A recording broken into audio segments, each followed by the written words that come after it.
اللهم اجعل في قلبي نورا.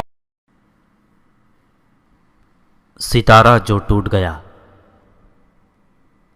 تاریخ اسلام کے کمسن جرنیل اور ہندوستان کے فاتح محمد بن قاسم کی ولولہ انگیز داستان. ایک وضاحت. متعدد قارئین نے مجھ سے پوچھا ہے کیا نیرون یعنی حیدرآباد کا حاکم سندر شمنی حقیقی کردار ہے یا افسانوی؟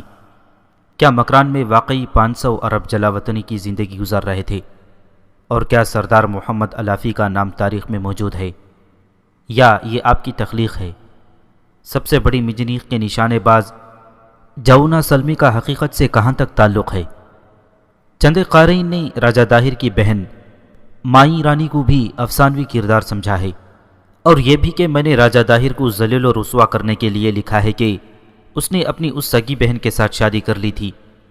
مجھ سے یہ بھی پوچھا گیا ہے کہ میں جو داستان سنا رہا ہوں اس میں حقیقت کتنی اور زیب داستان کتنی ہے؟ جواب میں عرض ہے کہ تاریخ اسلام کے دو عظیم سپہ سالار محمد بن قاسم اور محمود غزنوی کے ساتھ تاریخ نویسیوں نے بڑی بے دردی سے بے انصافی کی ہے. یہ اس تعصب کا نتیجہ ہے جو آج تک ان دونوں سپہ سالاروں کے خلاف ہندوستان میں موجود ہے. محمد بن قاسم تو اپنے ہی خلیفہ کے تعصب اور ذاتی عداوت کا شکار ہو گیا تھا. یہ ستارہ تو ماہ کامل بن گیا تھا مگر ٹوٹ کر آسمان کی لامحدود وسعت میں گم ہو گیا. اس وقت کے خلیفہ نے اسے گمنام کر دیا تھا، لیکن محمد بن قاسم جیسے تاریخ ساز انسان مر کر بھی زندہ رہتے ہیں. محمد بن قاسم ہمارے دلوں میں زندہ تو ہے، لیکن اس کے جہاد کی داستان کی کچھ کڑیاں نہیں ملتی. بعض اوقات پر تاریخ نویسیوں میں اختلاف پایا جاتا ہے. یہ خود غور و خوض سے معلوم کرنا پڑتا ہے کہ صحیح کیا ہے اور مفروضہ کیا ہے. دوسری مشکل یہ ہے کہ محمد بن قاسم پر بہت کم لکھا گیا ہے. بڑی محنت سے ریسرچ کر کے واقعات صحیح صورت میں سامنے آتے ہیں. چونکہ ریسرچ محنت طلب کام ہے، اس لیے اکثر لکھنے والوں نے یہ طریقہ اختیار کیا ہے کہ ہر کسی نے کوئی ایک دو کتابیں کھول کر انہیں اپنے الفاظ میں لکھ دیا. اس طرح بعض نہایت اہم کردار اور واقعات تاریخ کی تاریکی میں چلے گئے. ان کا ذکر کہیں نہ کہیں مل ہی جاتا ہے، لیکن بڑی محنت اور گہری تحقیق سے ملتا ہے. میں نے محنت بھی کی ہے اور تحقیق بھی. محمد بن قاسم کے ساتھ سب سے زیادہ دھاندلی اور بے انصافی تاریخی ناول لکھنے والے ایک ناول نگار کی ہے، جس نے ریسرچ کی زحمت گوارہ کیے بغیر فلمی انداز کا ناول لکھا. اس نے باقی کرداروں کے نام بھی وہی لکھے ہیں جو تاریخوں میں آئے ہیں، لیکن واقعات کے صحیح یا غلط ہونے کا خیال کیے بغیر صرف یہ خیال رہا کہ فلمی طرز تحریر برقرار رہے. اس ناول نگار نے اس نام نہاد تاریخی کہانی میں اپنے جو کردار شامل کیے ہیں انہیں ایسے نام دیے ہیں جو اس وقت سندھ میں ہوا ہی نہیں کرتے تھے، مثلا اودھے سنگھ، بھیم سنگھ وغیرہ. اس نے نیرون کی فتح کا واقعہ بالکل غلط لکھا ہے. اسے سندر شمنی اور سردار محمد الافی وغیرہ کی اس دور کی وجودگی کا علم ہی نہیں تھا. اسے کئی اور اہم کرداروں اور واقعات کا علم نہ تھا. اس کا مقصد یہ تھا کہ ناول اتنا دلچسپ اور جذباتی بنے کہ اسے شہرت اور دولت عطا کر دے. اس مقصد میں وہ توقع سے بڑھ کر کامیاب رہا تھا، مگر محمد بن قاسم فلمی ہیرو بن گیا. حادثہ یہ ہوا کہ پڑھنے والوں نے اسی کو محمد بن قاسم کی مستند تاریخ سمجھ لیا. اسلام کے اس کم عمر مجاہد اور سپہ سالار کے متعلق پہلے ہی بہت کم لکھا گیا ہے، اور جو لکھا گیا یعنی عام قارئین کے سامنے آیا وہ فلمی ناول ہیں.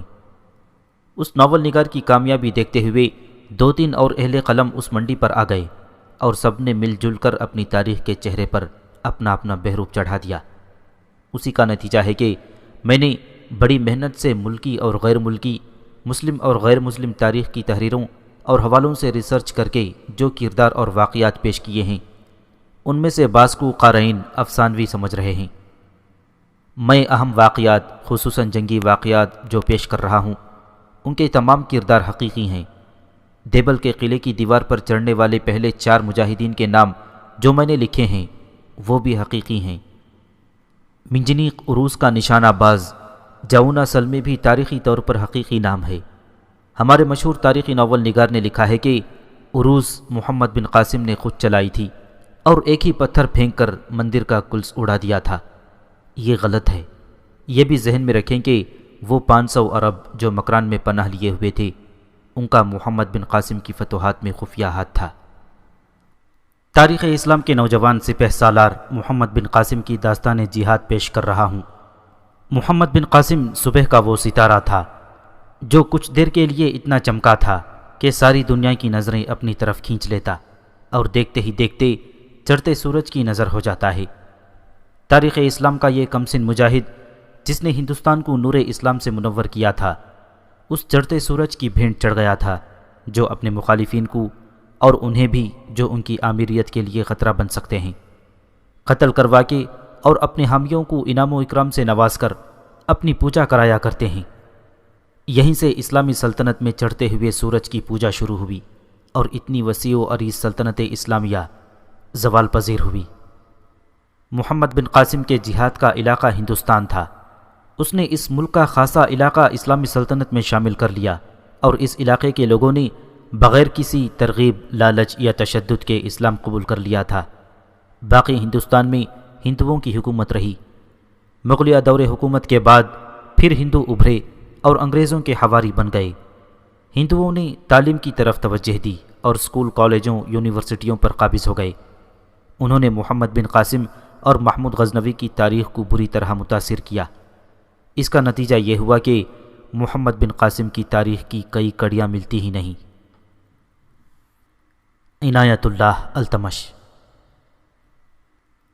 5 فروری 630 عیسوی 15 شوال 18 ہجری رسول کریم صلی اللہ علیہ وسلم نے طائف کا محاصرہ کیا تھا۔ آپ صلی اللہ علیہ وسلم حنین اور اوطاس کے مقامات پر خونریز ماری کے لڑ کر طائف پہنچے تھے۔ طائف شہر کو محاصرے میں لینے سے کچھ پہلے اللہ کی شمشیر بے نیام خالد بن ولید رضی اللہ تعالیٰ عنہ شدید زخمی ہو گئے تھے، اس قدر شدید زخمی کہ ان کے زندہ رہنے کی امید ماند پڑ گئی تھی۔ خالد رضی اللہ تعالیٰ عنہ زخمی ہو کر گھوڑے سے گرے تھے اور اپنے اور دشمن کے دوڑتے گھوڑے خالد رضی اللہ تعالیٰ عنہ کے اوپر سے گزر گئے تھے۔ خالد زندہ کیسے رہتے؟ یہ حق و باطل کا وہ معرکہ تھا جس میں حضرت علی رضی اللہ تعالیٰ عنہ، حضرت ابوبکر صدیق، حضرت عمر اور حضرت عباس رضی اللہ تعالیٰ عنہ مجمعین بھی رسول اللہ صلی اللہ علیہ وسلم کے ساتھ تھے۔ مجاہدین اسلام کا مقابلہ جس کی قیادت رسول اللہ صلی اللہ علیہ وسلم کے دست مبارک میں تھی، طائف کے مشہور جنگجو قبیلہ ثقیف اور طائف کے گرد و نواح میں آباد قبیلہ حوازن سے تھا۔ میدان جنگ میں ان دونوں قبیلوں کا سپہ سالار مالک بن عوف تھا جس کی عمر 30 سال کے لگ بھگ تھی۔ سپہ سالاری کے لحاظ سے 30 سال کی عمر لڑکپن کی عمر سمجھی جاتی ہے، لیکن مالک بن عوف اتنا ذہین آدمی تھا کہ وہ اسی عمر میں تجربے کار اور منجھا ہوا سالار بن گیا تھا۔ اس نے حنین اور اوطاس کے معرکوں میں مسلمانوں کو شکست کے کنارے تک پہنچا دیا تھا۔ مجاہدین کے لشکر کے 1-2 دستوں نے پسپائی اختیار کر لی تھی۔ خالد بن ولید رضی اللہ تعالیٰ عنہ موت و حیات کی کشمکش میں پڑے تھے، جسم خون سے خالی ہو رہا تھا۔ رسول کریم صلی اللہ علیہ وسلم نے جا کر دیکھا تو آپ صلی اللہ علیہ وسلم نے خالد کے زخموں پر پھونکیں ماری۔ خالد رضی اللہ تعالیٰ عنہ نے آنکھیں کھولیں، پھر اٹھ کھڑے ہوئے۔ زخموں کے باوجود خالد رضی اللہ تعالیٰ عنہ آخر تک اس جنگ میں شریک رہے۔ اس جنگ کی اگلی اور آخری کڑی طائف کا محاصرہ تھی۔ رسول اکرم صلی اللہ علیہ وسلم کی قیادت میں مجاہدین نے بے جگری سے جوابی حملے کیے تو ثقیف اور حوازن تاب نہ لا سکے اور پسپا ہو گئے۔ ان کا مرکز طائف تھا جہاں جا کر وہ قلعہ بند ہو گئے۔ وہ پسپا تو ہو گئے تھے مگر ان کے حوصلے نہ ٹوٹے۔ مالک بن عوف نے اعلان کیا تھا کہ وہ مسلمانوں کے خوف سے پسپا نہیں ہوا بلکہ وہ مسلمانوں کو اپنی مرضی کے میدان میں لڑائے گا۔ 18 روز محاصرہ جاری رہا۔ مسلمانوں نے بڑھ بڑھ کر قلعے پر حلے بولے اور دشمن کے تیر اندازوں کے تیروں سے زخمی اور شہید ہوتے رہے۔ آخر رسول کریم صلی اللہ علیہ وسلم نے اپنے رفقا سے مشورہ طلب کیا۔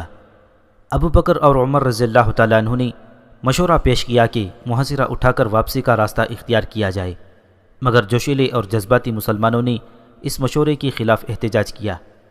وہ قلعہ سر کرنے پر تلے ہوئے تھے۔ رسول اللہ صلی اللہ علیہ وسلم نے انہیں ایک اور حملہ کرنے کی اجازت دے دی، مگر مجاہدین آگے بڑھے تو دیواروں کے اوپر سے تیروں کی بوچھاڑیں آنے لگیں۔ آگے جانا ناممکن ہو گیا، بہت سے مجاہدین زخمی ہو گئے۔ آخر محاصرہ اٹھا لیا گیا۔ مسلمانوں نے ابھی اپنا پڑاؤ وہاں سے سمیٹا نہیں تھا۔ زخمیوں کی تعداد بہت زیادہ تھی، ان میں بیشتر شدید زخمی تھے جو سفر کے قابل نہیں تھے۔ 23 فروری کے روز محاصرہ اٹھایا اور 26 فروری کے روز مجاہدین کا لشکر جعرانہ پہنچا اور پڑاؤ کیا۔ رسول کریم صلی اللہ علیہ وسلم مجاہدین کو کچھ آرام دینا چاہتے تھے۔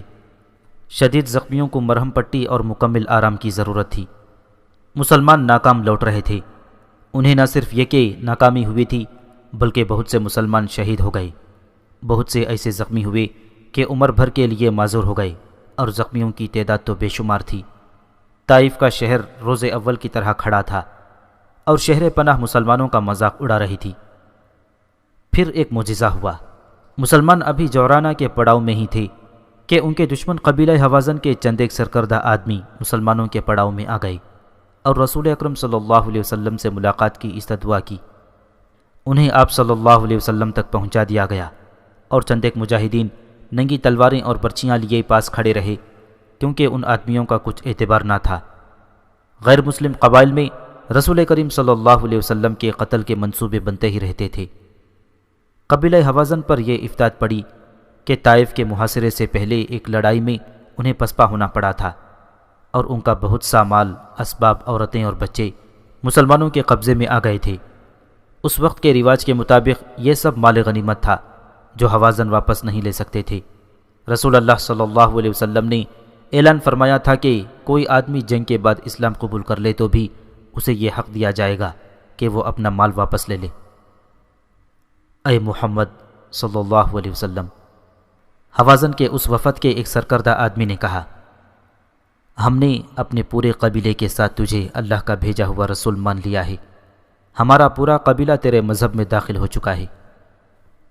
خدا کی قسم، رسول اللہ صلی اللہ علیہ وسلم نے کہا، تم نے فلاح کی راہ پالی اور یہی صراط مستقیم ہے۔ اے محمد، کہ تو اللہ کا رسول ہے۔ وفد کے قائد نے پوچھا، کیا ہمیں ہماری عورتیں اور ہمارے بچے اور ہمارے مال و اموال واپس نہیں کرے گا؟ ہم سے لڑ کر اور ہمارے آدمی قتل اور زخمی کر کے جو تم نے کھویا ہے اس پر تمہارا کوئی حق نہیں۔ رسول اللہ صلی اللہ علیہ وسلم نے کہا، لیکن میں اس اللہ کے نام پر جسے تم نے وحدہ لا شریک اور معبود مان لیا ہے تمہارا دل نہیں توڑوں گا۔ کیا تمہیں اپنے مال و اموال عزیز ہیں یا عورتیں اور بچے؟ ہمیں ہماری عورتیں اور بچے دے دے، وفد نے کہا۔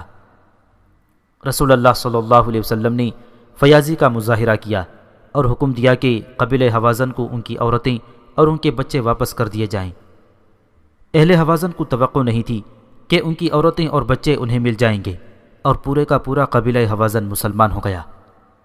اس کے 2-3 روز بعد ایک اجنبی مسلمانوں کے پڑاؤ میں داخل ہوا۔ اس نے سر اور چہرے پر جو کپڑا لپیٹ رکھا تھا اس میں سے اس کی صرف آنکھیں نظر آتی تھیں۔ اسے روکا گیا تو اس نے اپنا نام بتائے بغیر کہا کہ رسول اللہ صلی اللہ علیہ وسلم سے ملنا چاہتا ہے۔ کیا تو طائف سے نہیں آیا؟ ایک مسلمان نے اس سے پوچھا۔ میں طائف کی طرف سے آیا ہوں، اجنبی نے کہا۔ یہ مسلمان ان چند ایک مجاہدین میں سے تھا جو گڈریوں اور شتربانوں کے بھیس میں طائف کے ارد گرد گھومتے پھرتے رہتے تھے۔ خطرہ تھا کہ طائف سے اہل ثقیف نکل کر مسلمانوں کے پڑاؤ پر بے خبری میں حملہ کر دیں گے۔ اس مجاہد نے اس آدمی کو طائف کے ایک دروازے سے نکلتے دیکھا، پھر اسے مسلمانوں کی خیمگاہ کی طرف جاتے دیکھا تو اس کے پیچھے چل پڑا۔ اس کی نظر میں یہ آدمی مشکوک تھا۔ اور میں نے تجھے طائف کے دروازے سے نکلتے دیکھا ہے، مجاہد نے کہا۔ خدا کی قسم، تو اپنے ارادے میں کامیاب نہیں ہو سکتا۔ میں جس ارادے سے آیا ہوں وہ میں پورا کر کے ہی جاؤں گا، اجنبی نے کہا۔ کیا تم مجھے رسول اللہ تک نہیں جانے دو گے؟ لیکن اپنا چہرہ تو کیوں نہیں دکھاتا؟ اجنبی نے اپنے چہرے کا کپڑا ہٹا دیا۔ خدا کی قسم، مجاہد نے کہا، تو مالک بن عوف ہے، ہم تجھے نہیں روک سکتے۔ 2-3 مجاہدین اس کے ساتھ ہو لیے اور اسے رسول اکرم صلی اللہ علیہ وسلم کے خیمے تک پہنچا دیا گیا۔ ابن عوف، رسول اللہ صلی اللہ علیہ وسلم نے پوچھا، کیا تو صلح کا پیغام لایا ہے یا کسی اور ارادے سے آیا ہے؟ میں تیرے مذہب میں داخل ہونے کے لیے تیار ہوں، مالک بن عوف نے کہا۔ اور طائف کے مشہور و معروف اور جنگجو قبیلے ثقیف کے سردار مالک بن عوف نے رسول اللہ صلی اللہ علیہ وسلم کے ہاتھ پر بیعت کی اور اسلام قبول کر لیا۔ مورخ اس معاملے میں خاموش ہیں کہ مالک بن عوف نے اسلام کیوں قبول کیا تھا۔ اس پر کوئی جبر نہ تھا، اس نے تو مسلمانوں کا محاصرہ ناکام کر دیا تھا اور انہیں واپس جانے پر مجبور کر دیا تھا۔ اسے مسلمان ہونے کی کیا ضرورت تھی؟ شاید وہ رسول اکرم صلی اللہ علیہ وسلم کے اس سلوک سے متاثر ہوا تھا جو آپ صلی اللہ علیہ وسلم نے حوازن کے وفد کے ساتھ کیا تھا۔ بہرحال یہ ایک تاریخی حقیقت ہے کہ ثقیف کے سردار مالک بن عوف نے اسلام قبول کر لیا اور وہ کئی جنگوں میں شریک ہوا۔ طائف شہر آج بھی موجود ہے۔ تاریخ میں اس کی اہمیت اتنی سی ہے کہ آج سے 1400 سال پہلے رسول کریم صلی اللہ علیہ وسلم نے اس شہر کا محاصرہ کیا تھا اور اہل طائف نے ایسی بے جگری سے مقابلہ کیا تھا کہ مسلمانوں کو محاصرہ اٹھا کر واپس آنا پڑا تھا، لیکن اللہ تبارک و تعالیٰ نے 64 برس بعد اس شہر کو وہ سعادت بخشی کہ طائف تاریخ اسلام کا ایک سنگ میل بن گیا۔ مالک بن عوف کا قبول اسلام اس سعادت کا پیش خیمہ تھا۔ 694 عیسوی کا واقعہ ہے۔ طائف کی ایک عورت کے بطن سے ایک بچے کے آثار نمودار ہوئے۔ اس کا خاوند فوج میں اعلیٰ عہدے پر فائز تھا۔ وہ کچھ دنوں کے لیے گھر آیا تو بیوی نے اسے بتایا کہ وہ امید سے ہے۔ میں نے ایک خواب دیکھا ہے جس میں پریشان ہوں، اس عورت نے اپنے خاوند سے کہا۔ میں دیکھتی ہوں کہ میرا گھر اچانک تاریک ہو گیا ہے، ایسی تاریکی کہ اپنا آپ بھی دکھائی نہیں دیتا۔ دل خوف اور گھبراہٹ سے ڈوب رہا ہے۔ دل کہتا ہے کہ کچھ ہونے والا ہے، کیا ہوگا پتہ نہیں چلتا۔ میں گھر میں اکیلی رہتی ہوں، کسی کو پکارنا چاہتی ہوں تو منہ سے آواز نہیں نکلتی، بھاگ کر باہر جانا چاہتی ہوں تو قدم نہیں اٹھتے، سوچتی ہوں کیا کروں تو کچھ سوچا نہیں جاتا۔ اللہ کو یاد کرتی ہوں، آواز تو نہیں نکلتی لیکن دل سے دعا نکلتی ہے۔ پھر دور اوپر آسمان پر ایک ستارہ نظر آتا ہے جو پہلے تو مدھم تھا پھر روشن ہو جاتا ہے۔ یہی ایک روشنی ہے جو گھپ تاریکی میں نظر آتی ہے۔ امید کی کرن کی طرح ستارہ روشن ہو جاتا ہے اور ستارہ نیچے کو آ رہا ہے، تاریکی کم ہوتی جاتی ہے۔ آخر ستارہ روشنی کے ایک گولے کی شکل میں ہمارے صحن میں اتر آتا ہے اور روشنی ہمارے سارے گھر میں پھیل جاتی ہے۔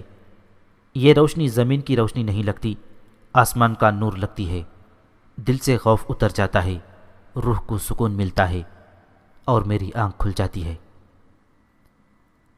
خواب برا تو نہیں، اس عورت کے خاوند نے کہا۔ مگر یہ تاریکی کیسی تھی؟ عورت نے پوچھا اور کہا، تاریکی یاد آتی ہے تو دل گھبرانے لگتا ہے۔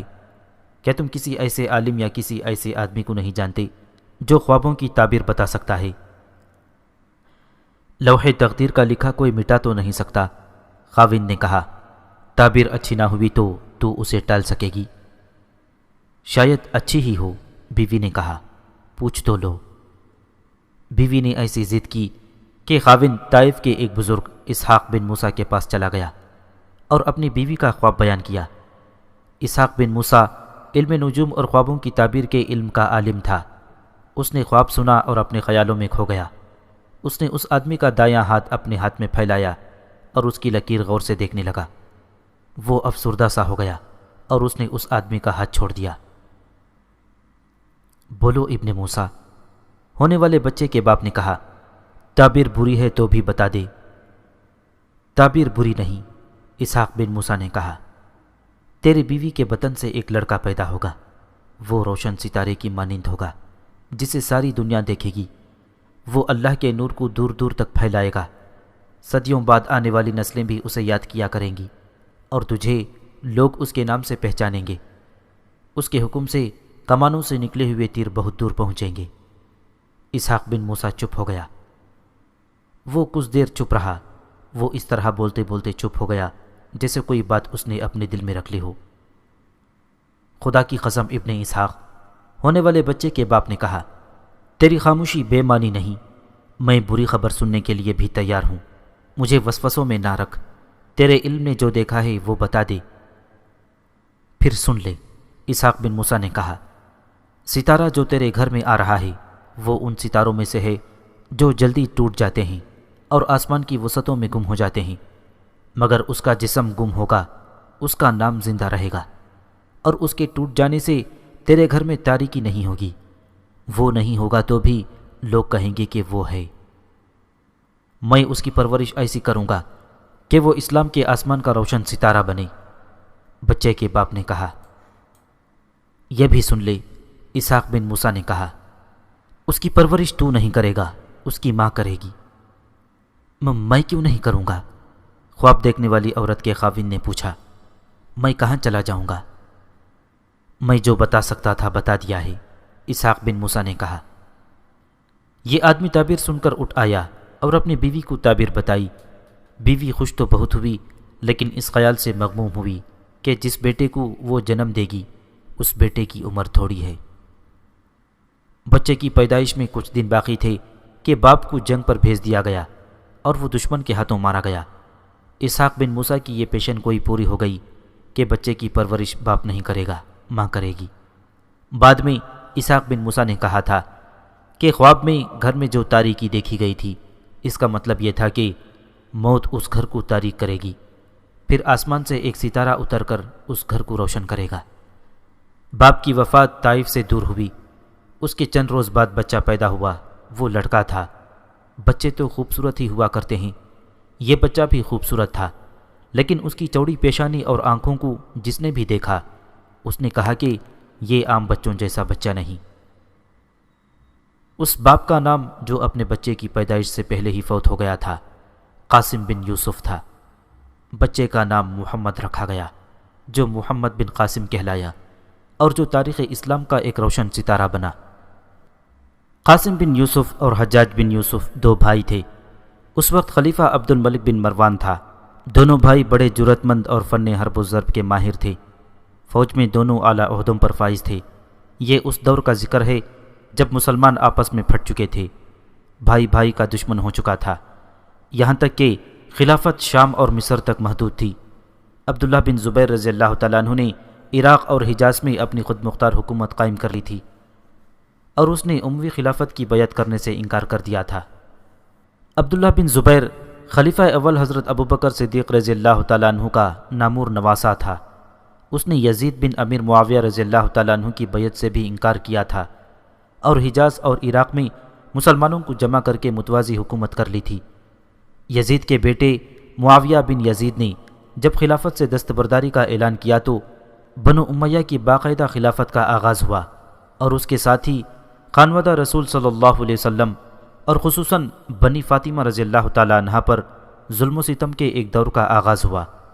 عبداللہ بن زبیر رضی اللہ تعالیٰ عنہ جو حضرت عائشہ صدیقہ رضی اللہ تعالیٰ عنہ کی بڑی بہن اسما رضی اللہ تعالیٰ عنہ کا فرزند تھا، ایک پہاڑ کی طرح سینہ تان کر اس ظلم و ستم کے آگے آ گیا۔ امویوں نے عبداللہ بن زبیر رضی اللہ تعالیٰ عنہ کی حکومت کو ختم کرنے کے لیے پہلے عراق پر فوج کشی کی اور پھر حجاز مقدس میں حملہ کر دیا۔ دونوں حملوں میں اموی فوج کی کمان حجاج بن یوسف کے ہاتھ میں تھی۔ عبداللہ بن زبیر رضی اللہ تعالیٰ عنہ کو حصار سے نکالنے کے لیے حجاج بن یوسف نے خانہ کعبہ پر منجنیقوں سے سنگباری بھی کرائی تھی، جس سے بیت اللہ کی عمارت کو نقصان پہنچا۔ آخر ایک خونریز معرکے کے بعد عبداللہ بن زبیر رضی اللہ تعالیٰ عنہ نے اپنی جان اپنے مقاصد کی خاطر قربان کر دی۔ حجاج بن یوسف جو ظلم و ستم کے معاملے میں اس دور میں ضرب المثل کی حیثیت اختیار کر گیا تھا، خلیفہ عبد الملک بن مروان کی حکومت کو بدامنی سے محفوظ رکھنے کے لیے اختلاف رائے رکھنے والوں اور خلافت کے خلاف ہتھیار اٹھانے والوں کو عبرتناک سزائیں دیا کرتا تھا۔ اس نے عبداللہ بن زبیر رضی اللہ تعالیٰ عنہ کو عبرت کی مثال بنانے کے لیے ان کی لاش کی بے حرمتی کی اور لاش کے سارے جوڑ الگ الگ کر کے ان کے مردہ وجود کو چوراہے پر لٹکا دیا، جو کئی دن تک لٹکا رہا اور حجاج بن یوسف کے خوف سے لوگوں نے لاش کو نہ اتارا۔ عبداللہ کی والدہ اسما بنت ابی بکر رضی اللہ تعالیٰ عنہ جو اس وقت ضعیف تھیں اور نابینا بھی، لاٹھی ٹیکتی ہوئی اس چوراہے پر پہنچی جہاں ان کے فرزند کی ناش لٹک رہی تھی۔ انہوں نے اپنے لرزتے ہاتھوں سے لاش کو ٹٹولا اور پھر عربی کا وہ شعر پڑھا جس کا ترجمہ ہے، یہ کون شہ سوار ہے جو ابھی تک گھوڑے سے نہیں اترا۔ عبداللہ بن زبیر رضی اللہ تعالیٰ عنہ کے بعد حجاز اموی خلافت کی زیر نگیں آ گیا اور حجاج بن یوسف کو اس کا گورنر مقرر کیا گیا۔ اس کے گورنر بنتے ہی صوبے میں امن و امان قائم ہو گیا۔ ادھر عراق میں خارجیوں نے شورش بپا کر رکھی تھی۔ خلیفہ نے ان کی سرکوبی کے لیے بھی حجاج کو ہی مامور کیا۔ ایک طویل جنگ کے بعد حجاج کو فتح نصیب ہوئی۔ حجاج کو اس جنگ میں یہ نقصان اٹھانا پڑا کہ اس کا عزیز بھائی جو ان جنگوں میں اس کا دست راست بھی تھا، خارجیوں کے خلاف لڑتا ہوا مارا گیا۔ اسے اپنے گھر میں طلوع ہونے والے اس روشن ستارے کا منہ دیکھنا بھی نصیب نہ ہوا، جس نے بعد میں اپنے چچا حجاج کے ظلم و ستم کی داستانوں کو لوگوں کے ذہنوں سے محو کر دیا اور شجاعت اور دلیری کی ایسی مثالیں پیش کیں کہ بے دین دشمنوں نے اسے پوجنا شروع کر دیا۔ محمد بن قاسم حجاج بن یوسف ثقفی کا بھتیجا اور قاسم بن یوسف کا نور نظر تھا۔ محمد بن قاسم جب پیدا ہوا تو خوشیوں پر غم کے بادل چھائے ہوئے تھے۔ نو مولود کا باپ اس خوشی میں شریک نہیں تھا۔ بچے کی ماں اور سب غمگین تھے کہ بچہ یتیم پیدا ہوا تھا۔ حجاج بن یوسف کو اطلاع ملی تو وہ فوراً پہنچا، اسے بچہ دکھایا گیا۔ وہ بچے کو ہاتھوں پر اٹھائے اندر گیا۔ اس بچے کا باپ دنیا سے اٹھ گیا ہے۔ حجاج نے محمد بن قاسم کی ماں سے کہا، لیکن اسے یتیم نہ سمجھنا، میں زندہ ہوں، سمجھ لے کہ اس کا باپ زندہ ہے۔ تو جانتی ہے قاسم مجھے کتنا پیارا تھا۔ اس نے مجھے تیرا خواب اور اسحاق بن یوسیٰ کی پیشن گوئی بتائی تھی۔ اسے طائف کا نہیں، سرزمین عرب کا روشن ستارہ بننا ہے۔ اپنے آپ کو بیوہ اور بے آسرا نہ سمجھنا۔ اس بچے کے دادا کے خون کی قسم جو اس کی رگوں میں دوڑ رہا ہے، میں اس کی تعلیم و تربیت ایسی کروں گا کہ صدیوں بعد آنے والی نسلوں کے دلوں میں بھی یہ زندہ رہے گا۔ حجاج بن یوسف کے یہ الفاظ رسمی یا جذباتی نہیں تھے۔ اس نے بچے کی تعلیم و تربیت کا شاہانہ انتظام کیا تھا۔ اس کے لیے منتخب اتالق رکھے تھے۔ بچپن سے ہی بچے کو جنگی تربیت دی جانے لگی تھی۔ اس کے کھلونے چھوٹی چھوٹی تلواریں، برچیاں اور کمانیں تھیں جو اس کی عمر کے ساتھ ساتھ بڑی ہوتی گئیں۔ تربیت میں گھڑ سواری خاص طور پر شامل تھی۔ بچہ باپ کی جو کمی محسوس کرتا تھا وہ ماں پوری کرتی تھی، لیکن ماں اسے اپنے ساتھ چپکاتی نہیں تھی بلکہ پیار پیار میں اسے مرد بناتی تھی۔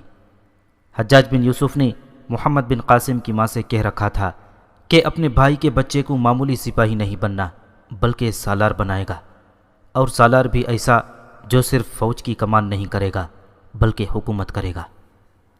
حجاج بن یوسف خود غیر معمولی ذہانت کا مالک تھا اور اپنا حکم منوانے کے لیے ظلم و تشدد پر بھی اتر آتا تھا۔ انہی اوصاف کی بدولت اسے خلیفہ عبد الملک بن مروان نے پہلے حجاز کا، پھر حجاز، عراق اور بلوچستان اور مکران کا حاکم اعلیٰ یعنی گورنر بنا دیا تھا۔ خلیفہ کو حجاج کے ان اوصاف کا علم ایک واقعے سے ہوا تھا۔ واقعہ یوں ہوا تھا کہ خلیفہ عبد الملک بن مروان کی فوج میں نظم و نسق کی کمی تھی۔ اس فوج میں خرابی یہ تھی کہ اسے کوچ کے لیے حکم ملتا تو کوچ کی تیاری میں ہی بہت سا وقت ضائع کر دیتی تھی۔ اسے معلوم تھا کہ اسلامی فوج میں یہ خوبی ہوا کرتی تھی کہ اس کا کوچ ایسا برق رفتار ہوتا تھا کہ دشمن حیران رہ جاتا اور بے خبری میں مارا جاتا۔ خلیفہ عبد الملک کا وزیر روح بن رنبا تھا، ابن رنبا۔ ایک روز خلیفہ نے وزیر سے کہا، کیا میری فوج میں کوئی ایسا آدمی نہیں جو اس میں نظم و نسق پیدا کر کے اسے چاقو چوبند بنا دے؟ ایک آدمی میری نظر میں ہے امیر المؤمنین، روح بن رنبا نے کہا، اسے آزما کر دیکھ لیتے ہیں۔ کون ہے وہ؟ اس کا نام حجاج بن یوسف ہے امیر المؤمنین، روح بن رنبا نے کہا۔ طائف کے جنگجو خاندان کا فرد ہے، وہ فوج میں ہے لیکن اس کا کوئی عہدہ نہیں، دوسروں سے مختلف اور عقل والا معلوم ہوتا ہے، اسے میرے پاس بھیج دو۔ خلیفہ نے حکم دیا۔ حکم کی تعمیل ہوئی۔ حجاج بن یوسف خلیفہ کے سامنے جا کھڑا ہوا۔ ڈیل ڈول اور چہرے سے حجاج نے خلیفہ کو متاثر کر لیا۔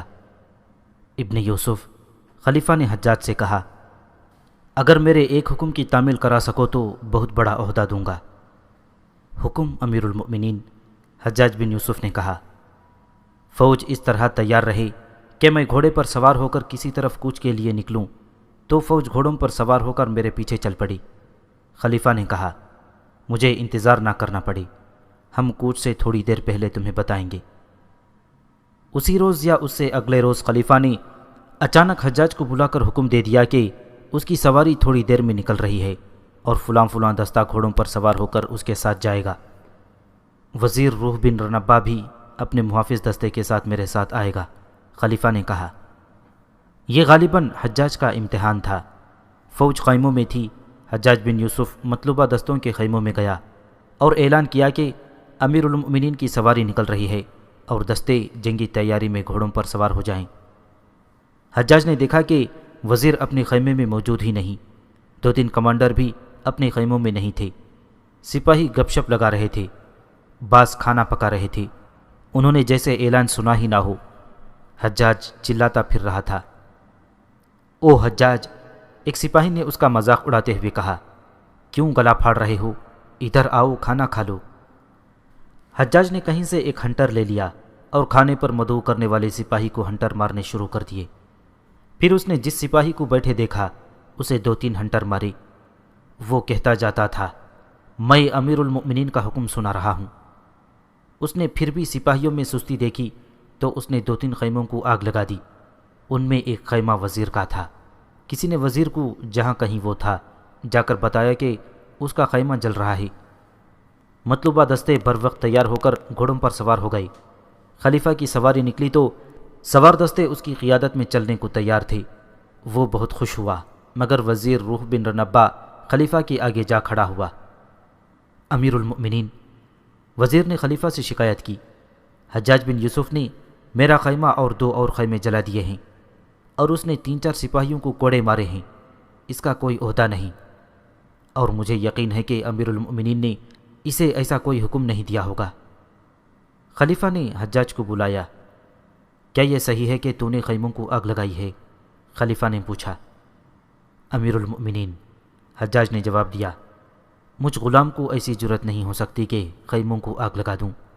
میں نے کسی کا خیمہ نہیں جلایا۔ کیا تو نے سپاہیوں کو کوڑے مارے ہیں؟ خلیفہ نے پوچھا۔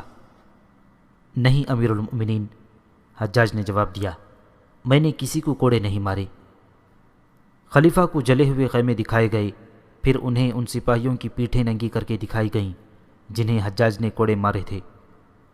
ابن یوسف، خلیفہ نے حجاج سے پوچھا، تو نے نہیں تو کس نے خیمے جلائے ہیں؟ کس نے سپاہیوں کو کوڑے مارے ہیں؟ آپ نے امیر المؤمنین، حجاج نے کہا، خیمے آپ نے جلائے ہیں اور کوڑے بھی آپ نے۔ خاموش، خلیفہ نے گرج کر کہا، تو پاگل معلوم ہوتا ہے۔ امیر المؤمنین، حجاج نے کہا، جو کچھ ہوا آپ کے حکم پر ہوا۔ آپ فوج میں تیزی اور مستعدی چاہتے تھے، یہی ایک طریقہ تھا جس سے میں آپ کا حکم منوا سکتا تھا۔ میرا ہاتھ آپ کا ہاتھ تھا، میرے ہاتھ میں کوڑا آپ کا کوڑا تھا، خیمے کو جلانے والی آگ آپ کی آگ تھی، میں نے آپ کے حکم کی تعمیل کی ہے۔ خدا کی قسم، خلیفہ عبد الملک نے پرجوش لہجے میں کہا، مجھے اسی آدمی کی ضرورت تھی۔ خلیفہ نے حجاج بن یوسف کو اعلیٰ عہدہ دے دیا۔ یہ حجاج کے ظلم و تشدد کی ابتدا تھی۔ یہ تھا حجاج بن یوسف، اور یہ تھی اس کی ذہانت اور اس کا کردار، اور یہ تھا حجاج بن یوسف جس نے اپنے بھائی قاسم بن یوسف کے بیٹے محمد بن قاسم کی تعلیم و تربیت اپنے ذمے لے رکھی تھی اور بچے کو ایک خاص سانچے میں ڈھال رہا تھا۔ 705 عیسوی میں خلیفہ عبد الملک بن مروان فوت ہو گیا تو اس کا بڑا بیٹا ولید بن عبد الملک مسند خلافت پر بیٹھا۔ وہ اپنے باپ جیسا ذہین اور مدبر نہیں تھا۔ یہ اس کی خوش نصیبی تھی کہ اس کے باپ نے بغاوتوں اور سرکشی کو دبا دیا تھا، خارجیوں کا گلا بھی گھونٹ دیا تھا۔ اس کے علاوہ فوج میں قتیبہ بن مسلم، موسیٰ بن نصیر اور مسلم بن عبد الملک جیسے نڈر اور منجھے ہوئے سالار موجود تھے۔ نئے خلیفہ کی سب سے بڑی خوش نصیبی یہ تھی کہ اسے حجاج بن یوسف جیسا جابر اور دانشمند مشیر حاصل تھا، جو بہترین منتظم اور تجربے کار سالار بھی تھا، اور وہ تمام تر مشرقی علاقوں کا گورنر تھا۔ حجاج نے خلیفہ ولید بن عبد الملک کی کمزوریوں کو بھانپ لیا تھا۔ اس نے خلیفہ کی کمزور رگوں کو اپنے ہاتھ میں لے لیا اور اس پر چھا گیا۔ ایک بار حجاج طائف گیا۔ وہ ایک عرصے بعد طائف گیا تھا۔ محمد بن قاسم کی ماں کو اطلاع ملی تو وہ حجاج سے ملنے اس کے گھر آ گئی۔ تو خود ہی کیوں چلی آئی ہے؟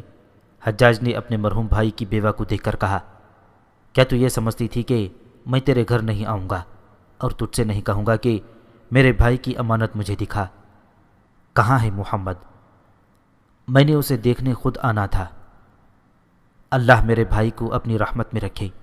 محمد بن قاسم کی ماں نے کہا، میں نے اسے نیا گھوڑا دے دیا ہے۔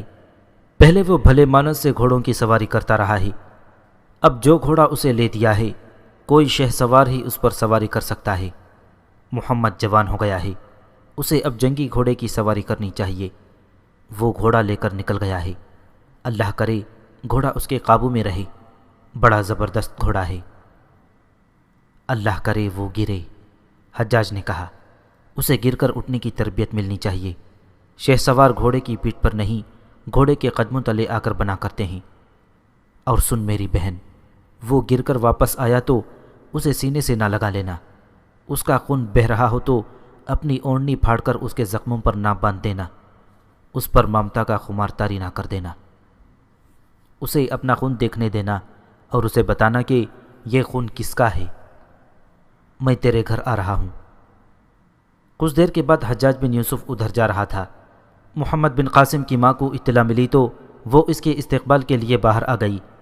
حجاج اس کے مرحوم خاوند کا بڑا بھائی ہی نہ تھا بلکہ آدھی سلطنت کا حاکم اعلیٰ تھا۔ وہ محمد بن قاسم کے شاہانہ مکان میں داخل ہونے ہی والا تھا کہ اسے سر پر دوڑتے گھوڑے کے ٹاپ سنائی دیے۔ اس نے ادھر دیکھا، ایک سوار گھوڑا دوڑاتا آ رہا تھا۔ حجاج اسے دیکھنے کو رک گیا۔ محمد بن قاسم کی ماں اس کے پاس کھڑی تھی۔ سوار ان کے قریب سے گزر گیا، اس نے گھوڑے کی رفتار کم نہ کی اور اس نے حجاج کی طرف دیکھا ہی نہیں۔ حجاج کے چہرے پر ناپسندیدگی کے آثار آ گئے۔ صاف پتہ چلتا تھا کہ سوار کے اس طرح قریب سے گزر جانے کو اس نے بد تہذیبی سمجھا تھا۔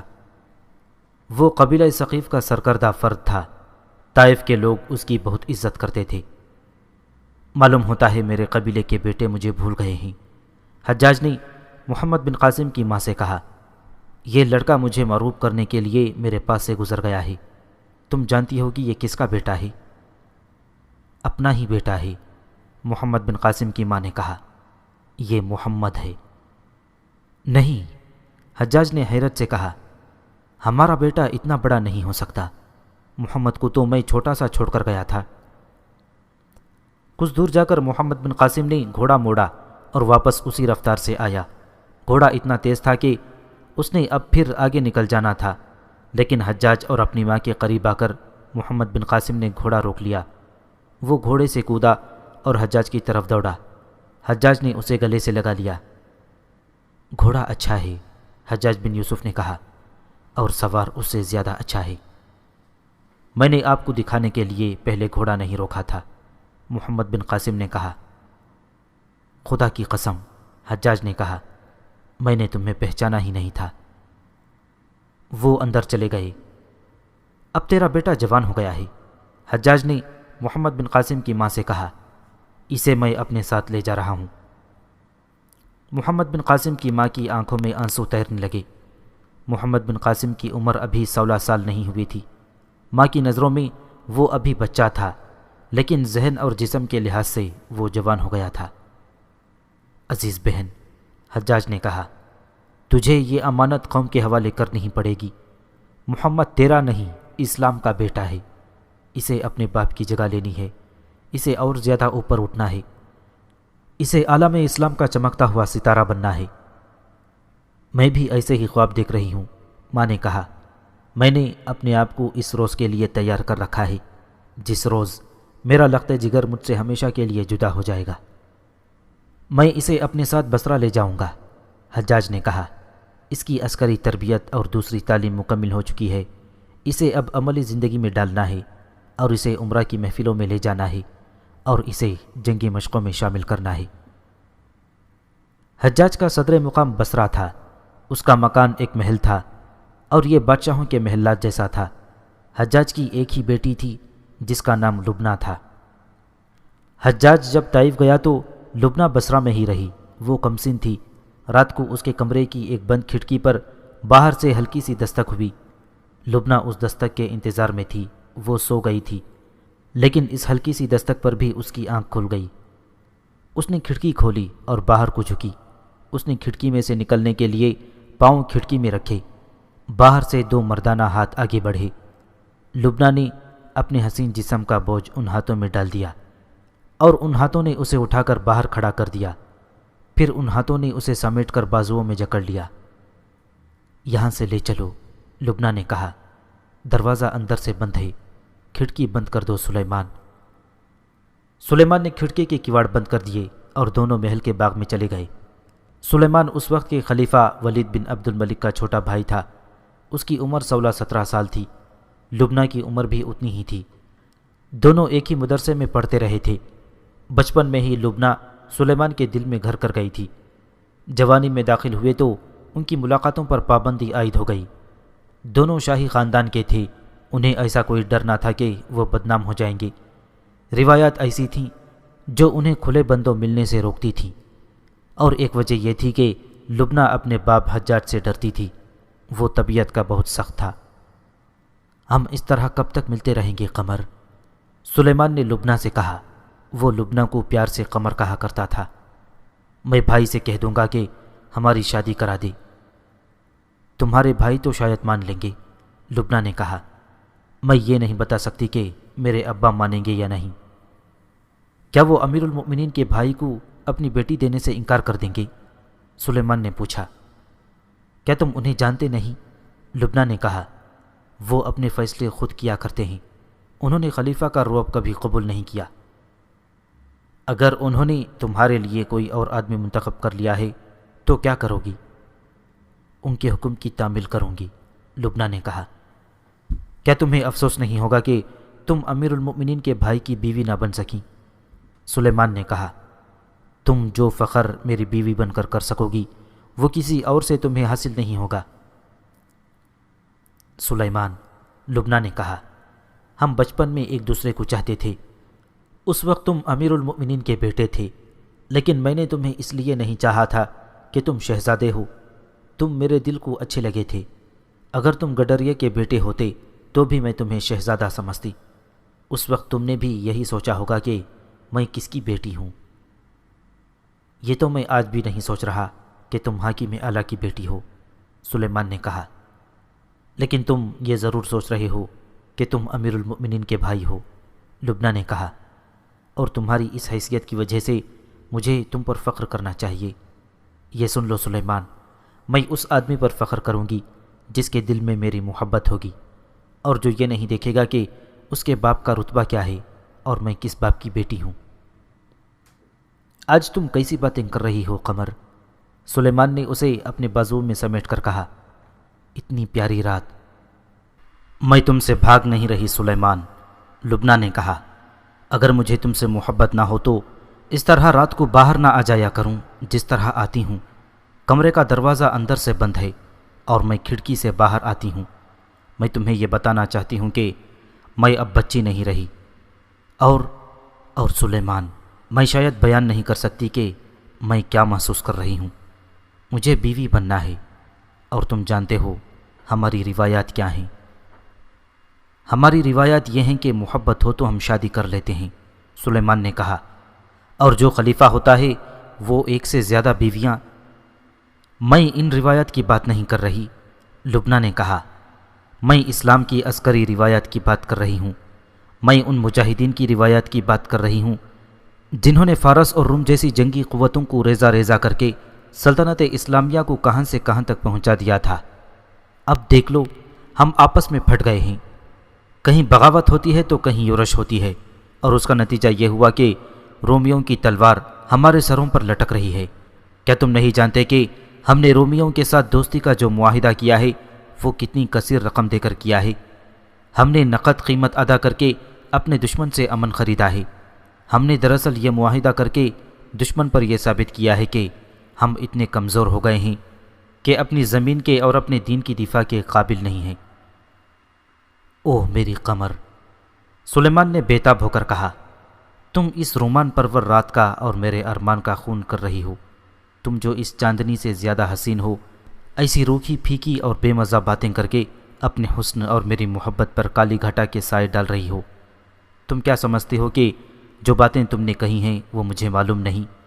اور کیا تم نہیں جانتی کہ اپنے بھائی کی وفات کے بعد میں نے مسند خلافت پر بیٹھنا ہے؟ میں جا رہی ہوں، لبنہ اٹھ کھڑی ہوئی اور بولی، مجھے اب جانا چاہیے، ماں کو پتہ چل گیا تو۔ وہ اپنے کمرے میں سو رہی ہیں۔ سلیمان نے کہا، کیا ہو گیا تجھے قمر؟ تو نے پہلے کبھی ایسے نہیں کیا تھا۔ وہ بھی اٹھ کھڑا ہوا۔ لبنہ چل پڑی۔ سلیمان اس کے پیچھے آیا۔ کیا تم میری محبت کو ٹھکرا کر جا رہی ہو؟ سلیمان نے پوچھا۔ نہیں سلیمان، لبنہ نے رک کر کہا، میں نے تمہاری محبت کو نہیں ٹھکرایا۔ تم نے شادی کی بات کی ہے، مجھے کچھ سوچنے دو، کچھ سوچنے دو سلیمان۔ وہ اپنے کمرے کی کھڑکی تک آئی اور کھڑکی کھول کر کمرے میں چلی گئی۔ 2-4 روز بعد حجاج بن یوسف طائف سے واپس آ گیا۔ اس کی سواری محل میں داخل ہوئی تو لبنہ دوڑتی ہوئی باہر نکلی۔ حجاج گھوڑا گاڑی سے اترا تو لبنہ اس کے گلے لگ گئی۔ باپ نے بیٹی کو اپنے سینے کے ساتھ چپکا لیا۔ لبنہ کا منہ گھوڑا گاڑی کی طرف تھا۔ اس سے ایک دراز اور گھٹے ہوئے جسم کا نوجوان اترا۔ اس کا چہرہ مردانہ جشن کا شاہکار تھا اور اس چہرے پر وقار تھا۔ لبنہ نے اپنے باپ کے گرد بازو بڑی سختی سے لپیٹ رکھے تھے۔ اس کے بازو ڈھیلے پڑ گئے اور اس کی نظریں اس نوجوان پر جم گئیں۔ آگے آؤ محمد، حجاج نے اس نوجوان سے کہا، یہ ہے ہماری بیٹی لبنہ، اور دیکھو بیٹی، یہ تمہارا چچا زاد ہے محمد بن قاسم۔ تم نے اسے پہلی بار دیکھا ہے، یہ میرے بھائی کی یادگار ہے، کچھ عرصہ ہمارے ساتھ رہے گا۔ محمد بن قاسم اپنے چچا حجاج بن یوسف کے محل میں رہنے لگا۔ لبنہ اسے دیکھتی رہتی اور کبھی ایک آدھ بات کر لیتی۔ اس نے شرم و حجاب کا دامن نہ چھوڑا۔ ایک شام محمد بن قاسم باغ میں ٹہل رہا تھا۔ اسے باغ کا ایک گوشہ اچھا لگا۔ 2 درخت تھے جن پر گھنی بیلیں چڑھی ہوئی تھیں۔ یہ پھولدار بیلیں تھیں۔ بہار کا موسم تھا، پھول کھلے ہوئے تھے، بیلوں نے چھت سی بنا رکھی تھی۔ محمد بن قاسم کو یہ جگہ بڑی اچھی لگی۔ وہ اس کے اندر جا کر بیٹھ گیا۔ لبنہ نے اسے دیکھ لیا اور وہ بھی ٹہلتی ٹہلتی وہاں پہنچ گئی۔ چھپ کر بیٹھ گئے ہو محمد؟ لبنہ نے اس سے پوچھا۔ پھولوں کی یہ چھت اور پھولوں کی دیواریں اچھی لگیں تو بیٹھ گیا، محمد بن قاسم نے کہا۔ میں بھی بیٹھ جاؤں؟ لبنہ نے پوچھا۔ نہیں، محمد بن قاسم نے کہا۔ کیوں؟ اچھا نہیں لگتا، محمد بن قاسم نے کہا۔ چچا نے یا کسی اور نے دیکھ لیا تو ٹھیک نہیں ہوگا۔ میں تمہارے ساتھ چھپ کر نہیں بیٹھوں گا۔ چھپ کر تو میں بھی نہیں بیٹھنا چاہتی، لبنہ نے کہا اور سوچ میں پڑ گئی۔ وقت دیکھو، محمد بن قاسم نے کہا۔ شام تاریک ہو گئی ہے، ایسے وقت نوجوان لڑکے اور لڑکی کا تنہائی میں بیٹھنا مناسب نہیں۔ کیا تم میری طرح ویسی ہی ادھر آ گئی یا مجھے دیکھ کر آئی ہو؟ دیکھ تو ہر روز ہی لیتی ہوں، لبنہ نے کہا۔ اکیلے دل گھبرا رہا تھا۔ ایک بات بتاؤ گے، کیا تمہیں میں اچھی نہیں لگتی یا میرا یہاں آنا اچھا نہیں لگا؟ تمہارا یہاں آنا اچھا نہیں لگا، محمد بن قاسم نے کہا۔ میں تمہیں صاف بتا دیتا ہوں کہ تم مجھے اچھی لگتی ہو۔ تمہارے دل میں جو ہے وہ مجھے تمہاری آنکھوں میں اور تمہاری مسکراہٹ میں نظر آ رہا ہے۔ میرے دل میں بھی شاید یہی ہے۔ وہ اٹھ کھڑا ہوا اور اوٹ سے باہر آ گیا۔ کہنے لگا، آؤ میرے ساتھ چلو، تاکہ کوئی دیکھ لے تو یہ نہ کہے کہ ہم چھپ کر بیٹھے ہوئے ہیں۔ محمد، لبنہ نے اس کے ساتھ چلتے ہوئے پوچھا، تم اب کیا کرو گے؟ ارادوں کی تکمیل، محمد بن قاسم نے کہا۔ میری جو تربیت ہوتی ہے وہ مجھے چین سے بیٹھنے نہیں دے رہی۔ کیا تم سالار بننا چاہتے ہو؟ لبنہ نے پوچھا۔ میں کوئی رتبہ اور کوئی عہدہ نہیں چاہتا، محمد بن قاسم نے کہا۔ میرے ذہن میں میری آنکھوں کے سامنے ایک راستہ ہے، اس پر کچھ لوگوں کے نقوش پا ہیں۔ لبنہ، راستہ کوئی بھی ہو، اس سے ہزاروں لاکھوں لوگ گزرتے ہیں، اور جو بھی گزرتا ہے وہ اپنے نقوش پا اس راستے پر چھوڑ جاتا ہے۔ گزرنے والے ایک دوسرے کے قدموں کے نشان مٹاتے چلے جاتے ہیں، لیکن کچھ لوگ ایسے ہیں جن کے قدموں کے نشان مٹ ہی نہیں سکتے۔ بھولے بھٹکے مسافر انہی کے نقوش پا کو دیکھ کر منزل کو پہنچا کرتے ہیں۔ میں بھی انہی کے نقوش پا کو دیکھ رہا ہوں۔ کون ہیں وہ؟ لبنہ نے پوچھا۔ خالد بن ولید ہیں، محمد بن قاسم نے کہا۔ سعد بن ابی وقاص ہیں، ابو بکر اور عمر ہیں، ایسے اور بھی کچھ نام ہیں۔ میں ان کی روایات کو آگے بڑھانے کا عزم لیے ہوئے ہوں۔ میں سلطنت اسلامیہ کی سرحدیں اور دور تک لے جانے کا ارادہ کیے ہوئے ہوں۔ صرف سالار بن جانے کی خواہش نہیں، میں اللہ کا سپاہی بننا چاہتا ہوں۔ لبنہ اس کے ساتھ ساتھ چل رہی تھی اور وہ محمد بن قاسم کی ذات میں کھو گئی تھی۔ محمد بن قاسم کے بولنے کا انداز ایسا نہیں تھا جیسے وہ خواب دیکھ رہا ہو، اس کے انداز میں عزم تھا۔ اور لبنہ، وہ کہہ رہا تھا، میں اپنی ماں کے خواب کی تعبیر ہوں، مگر تعبیر ابھی مکمل نہیں ہوئی۔ مجھے وہ روشن ستارہ بننا ہے جو ماں نے خواب میں دیکھا تھا۔ وہ چلتے چلتے محل کے ایک برآمدے میں پہنچ گئی۔ محمد بن قاسم خاموش ہو گیا۔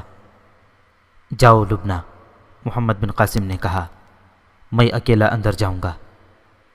لبنہ اس کے آگے کھڑی ہو گئی اور اس کا چہرہ اپنے دونوں ہاتھوں میں تھام لیا۔ مجھے شاید تیرا ہی انتظار تھا محمد، لبنہ نے جذباتی اور روندی ہوئی آواز میں کہا۔ جی چاہتا ہے تیری ہم سفر ہو جاؤں، قبول کرو گے؟ اگر اللہ کو منظور ہوا تو، محمد بن قاسم نے کہا اور وہاں سے چلا گیا۔ بہار کے دن تھے۔ ان دنوں دارالخلافے میں مختلف کھیلوں کے مقابلے ہوا کرتے تھے۔ ان کھیلوں میں شہ سواری، نیزہ بازی، تیغ زنی، تیر اندازی اور کشتی خاص طور پر شامل تھیں۔ خلیفہ عبد الملک بن مروان کے دور میں فوج زیادہ تر جنگ و جدل میں مصروف رہی تھی۔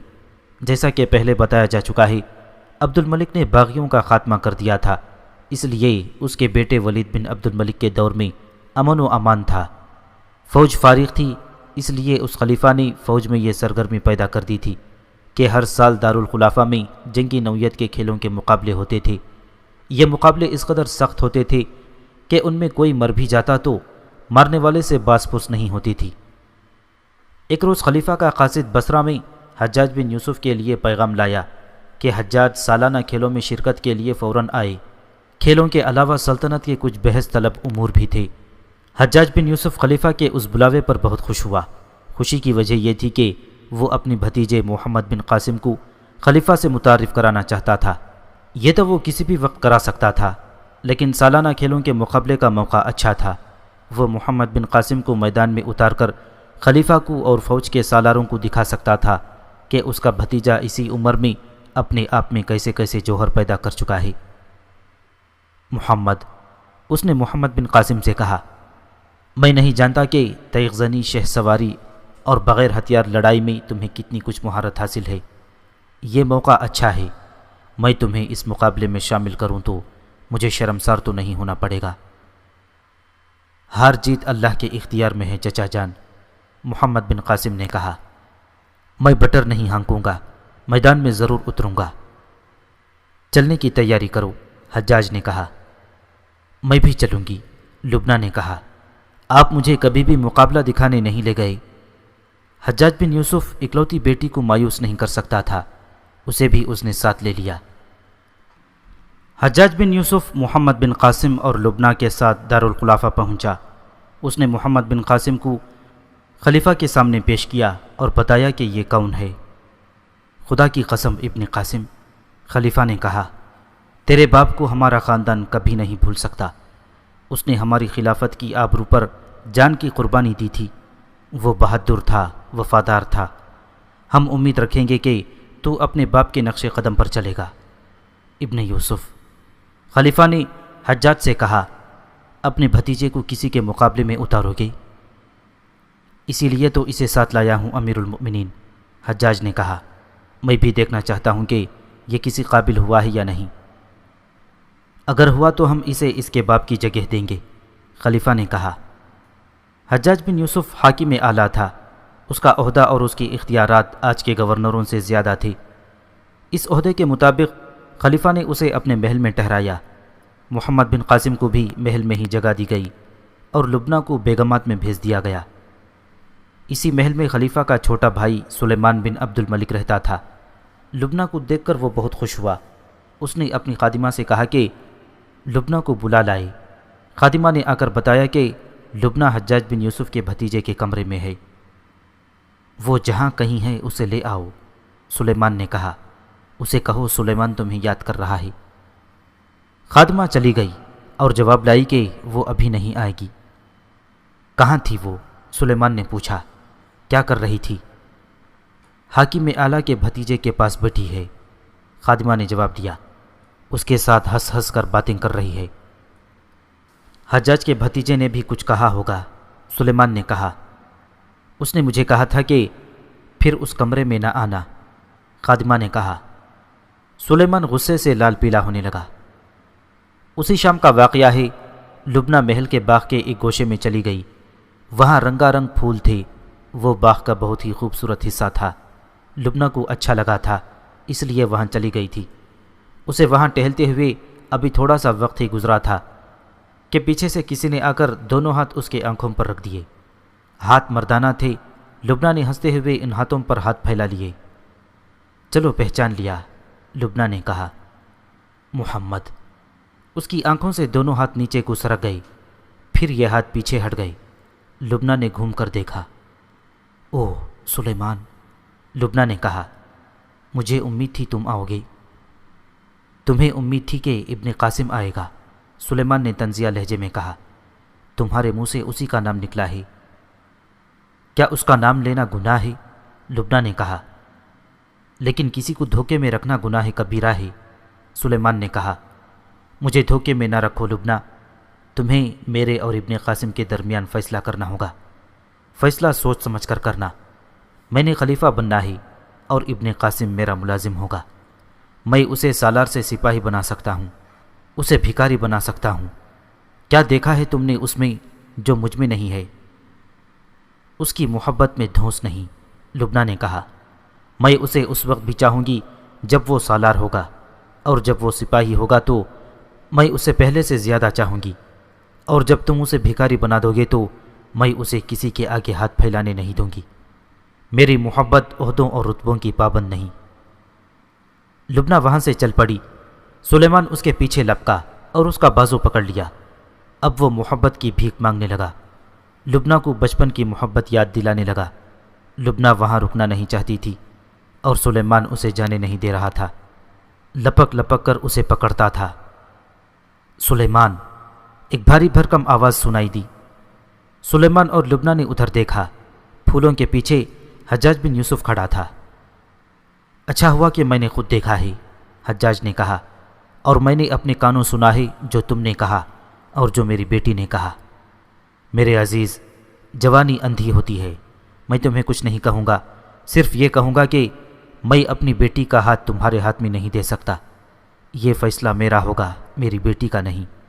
تم جانتے ہو تمہاری ہی عمر کا میرا اپنا بھتیجا ہے، وہ میرے بھائی کی نشانی ہے، محمد بن قاسم۔ میری بیٹی اس کی بیوی بنے گی۔ لبنہ سر جھکائے کھڑی تھی۔ حجاج نے اسے اپنے ساتھ لیا اور چلا گیا۔ سلیمان وہیں کھڑا انہیں دیکھتا رہا۔ اس کے چہرے پر جو تاثر آ گیا تھا وہ بتا رہا تھا کہ اس نوجوان کا خون ابل رہا ہے، اور وہ سوچ رہا ہے کہ اس لڑکی کو کس طرح حاصل کرے اور حجاج اور محمد بن قاسم کو نیچا دکھائے۔ 2 دنوں بعد یوں لگتا تھا جیسے تمام تر عرب کے لوگ اس شہر میں اکٹھے ہو گئے ہوں۔ باہر سے آئے ہوئے لوگوں نے میدانوں میں خیمے گاڑ لیے تھے۔ جدھر نگاہ جاتی تھی انسان، گھوڑے اور اونٹ نظر آتے تھے۔ شہر کی گلیوں اور بازاروں میں چلنے کا راستہ نہیں ملتا تھا۔ بہت ہی وسیع اور عریض میدان تھا۔ انسانوں، گھوڑوں اور اونٹوں کا یہ سمندر اس میدان کے ارد گرد سمٹ آیا تھا۔ ایک طرف ایک لمبا چبوترا بنا ہوا تھا، اس پر شامیانے لگے ہوئے تھے، ان کے نیچے کرسیاں رکھی تھیں۔ سب سے آگے ایک شاہانہ کرسی تھی جس پر خلیفہ ولید بن عبد الملک بیٹھا تھا۔ اس کے دائیں اور بائیں اس کی بیگمات بیٹھی تھیں۔ ان کے ساتھ حجاج بن یوسف بیٹھا تھا، اس کے ساتھ اس کی بیٹی لبنہ بیٹھی تھی۔ باقی کرسیوں پر سالار اور شہری انتظامیہ کے حاکم بیٹھے تھے۔ ان میں مختلف قبیلوں کے سردار بھی تھے۔ ہزارہ تماشائی میدان کے ارد گرد زمین پر بیٹھے یا کھڑے تھے۔ اونٹوں اور گھوڑوں پر بھی آدمی بیٹھے ہوئے تھے۔ خلیفہ کے اشارے پر سالانہ مقابلوں کا سلسلہ شروع ہو گیا۔ فوج کے دستوں کے آدمی باری باری آتے، اپنے مد مقابل کو للکارتے، اور اس طرح تیغ زنی، شہ سواری وغیرہ کے مقابلے ہو رہے تھے۔ تلواروں سے لڑنے والوں کے ہاتھوں میں تلواریں تھیں اور ڈھالیں بھی۔ زیادہ تر ڈھالیں چمڑے کی بنی ہوئی تھیں۔ تیغ زنی میں کئی آدمی بری طرح زخمی ہوئے تھے۔ شہ سواری کے مقابلے بھی دلچسپ تھے۔ ہر سوار اپنے کرتب دکھاتا گزر جاتا۔ پھر سواروں کی لڑائی کے مقابلے ہوئے۔ محمد بن قاسم نہ چبوترے پر کرسیوں پر بیٹھے ہوئے مہمانوں میں تھا، نہ دوسرے تماشائیوں میں۔ سلیمان بھی کہیں نظر نہیں آ رہا تھا۔ تماشائیوں کا داد و تحسین کا شور اتنا زیادہ تھا کہ اپنی آواز بھی نہیں سنائی دیتی تھی۔ میدان میں دوڑتے گھوڑے اور اونٹ اتنی گرد اڑا رہے تھے کہ اس میں وہ چھپ جاتے تھے۔ میدان خالی کر دو، ایک اعلان سنائی دیا۔ میدان میں کوئی نہ رہے۔ یہ اعلان بار بار ہوا تو میدان خالی ہو گیا۔ گرد کم ہوتے ہوتے ختم ہو گئی۔ ایک طرف سے ایک گھوڑا نکلا، اس پر مخمل کی چادر پڑی ہوئی تھی جو گھوڑے کی گردن سے دم تک گئی ہوئی تھی اور دائیں بائیں رکابوں سے ذرا نیچے تک لٹک رہی تھی۔ اس کا رنگ گہرا سبز تھا۔ یہ جنگی گھوڑا تھا جس کے قدموں تلے زمین ہلتی محسوس ہوتی تھی۔ اس کی پیٹھ پر ایک نوجوان سوار بیٹھا تھا۔ اس کے سر پر لوہے کی خوت تھی۔ اس کے ہاتھ میں برچھی تھی، لیکن اس کے آگے انی نہیں تھی۔ انی کی جگہ گولا سا بنا ہوا تھا جس پر چمڑا چڑھا ہوا تھا۔ سوار کی کمر سے تلوار لٹک رہی تھی۔ گھوڑا میدان میں ایک چکر میں پھرا۔ اس کا سوار شاہی خاندان کا لگتا تھا۔ کیا طائف کا کوئی سوار میرے مقابلے میں آنے کی جرت کرے گا؟ سوار نے بلند آواز میں للکار کر کہا۔ یہ گھڑ سوار خلیفہ کا چھوٹا بھائی سلیمان بن عبد الملک تھا۔ اس نے طائف کا نام خاص طور پر لیا تھا۔ اس نے دراصل محمد بن قاسم کو للکارا تھا جو طائف کا رہنے والا تھا۔ تماشائیوں میں سے ایک گھوڑا نکلا۔ یہ گھوڑا بھی اعلیٰ نسل کا جنگی گھوڑا تھا اور اس کا سوار بھی جوان تھا۔ اس کے ہاتھ میں برچھی تھی اور کمر سے تلوار لٹک رہی تھی۔ آ ابن عبد الملک، یہ سلوار للکارا، طائف کے قاسم بن یوسف کا بیٹا تیرے مقابلے میں آیا ہے۔ دونوں دور جا کر آمنے سامنے ہوئے اور ایک دوسرے کی طرف سرپٹ دوڑ پڑے۔ دونوں نے گولوں والی برچیاں ایک دوسرے کی طرف آگے کر لیں۔ برچھی مار کر مد مقابل کو گھوڑے سے گرانا تھا۔ قریب آ کر سلیمان نے برچھی ماری۔ محمد بن قاسم وار بچا گیا۔ دور جا کر گھوڑے پیچھے کو مڑے اور ایک دوسرے کی طرف پھر دوڑ پڑے۔ تماشائیوں پر سناٹا طاری تھا کیونکہ وہ جانتے تھے کہ ان سواروں میں ایک امیر المؤمنین کا بھائی ہے، دوسرے کو ابھی عام لوگ نہیں جانتے تھے۔ اب محمد بن قاسم نے رکابوں میں کھڑے ہو کر برچھی ماری۔ سلیمان نے بچنے کی کوشش کی لیکن برچھی اس کی پیٹ پر لگی اور وہ گھوڑے سے گرنے لگا۔ اس نے سنبھلنے کی بہت کوشش کی لیکن سنبھل نہ سکا اور گھوڑے سے کود گیا۔ برچھی سے وہ زخمی نہیں ہوا تھا کیونکہ برچھی کے آگے چمڑے کا گولا تھا۔ یہ مقابلہ ابھی ختم نہیں ہوا تھا، ابھی تلواروں کی لڑائی باقی تھی۔ محمد بن قاسم گھوڑے سے اتر آیا اور تلوار نکال لی۔ ادھر سے سلیمان تلوار نیام سے نکال کر آیا۔ قریب آ کر دونوں کی تلواریں ٹکرانے لگیں۔ دونوں اس طرح پینترے بدلتے اور ایک دوسرے کے وار تلواروں پر رکتے تھے کہ یہ مقابلہ ہار جیت کے بغیر ختم ہوتا نظر آتا تھا۔ ابن قاسم، سلیمان نے محمد بن قاسم سے کہا، ہار مان لے، اگر تو گر پڑا یا تیری تلوار گر پڑی تو میں تلوار تیرے سینے میں اتار دوں گا۔ سلیمان رقابت کی آگ میں جل رہا تھا۔ کھیل کھیل میں وہ محمد بن قاسم کو قتل کرنے پر تلا ہوا تھا۔ محمد بن قاسم نے کوئی جواب نہ دیا۔ اچانک محمد بن قاسم نے سلیمان پر بڑی تیزی سے وار کرنے شروع کر دیے۔ سلیمان کی گھبراہٹ صاف نظر آ رہی تھی۔ وہ اب وار صرف روک رہا تھا۔ محمد بن قاسم اسے وار کرنے کی مہلت نہیں دے رہا تھا۔ اس کا ایک وار ایسا پڑا کہ سلیمان نے تلوار پر روک تو لیا لیکن اس کے ہاتھ سے تلوار چھوٹ کر دور جا پڑی۔ وہ اپنی تلوار کی طرف گیا لیکن محمد بن قاسم نے اسے تلوار نہ اٹھانے دی۔ سلیمان خالی ہاتھ تھا۔ محمد بن قاسم نے ایک دو وار کیے تو سلیمان پیچھے ہٹتے گر پڑا۔ محمد بن قاسم نے اپنا ایک پاؤں اس کے سینے پر رکھ کر تلوار کی نوک اس کی شہرک پر رکھ دی۔ ہاتھ روک لے محمد، حجاج نے گرج کر کہا۔ میں تجھے زندہ رہنے دیتا ہوں، محمد بن قاسم نے کہا۔ بنی ثقیف کی قسم، تو پھر کبھی طائف کی غیرت کو نہیں للکارے گا۔ میں زندہ رہا تو تیرے جیسا بد نصیب کوئی نہ ہوگا، سلیمان نے اٹھ کر کہا۔ سلیمان بن عبد الملک کے یہ الفاظ محض کھوکھلی دھمکی نہیں تھی، یہ اس کا عہد تھا اور اس عہد نے ہندوستان کی تاریخ بدل ڈالی۔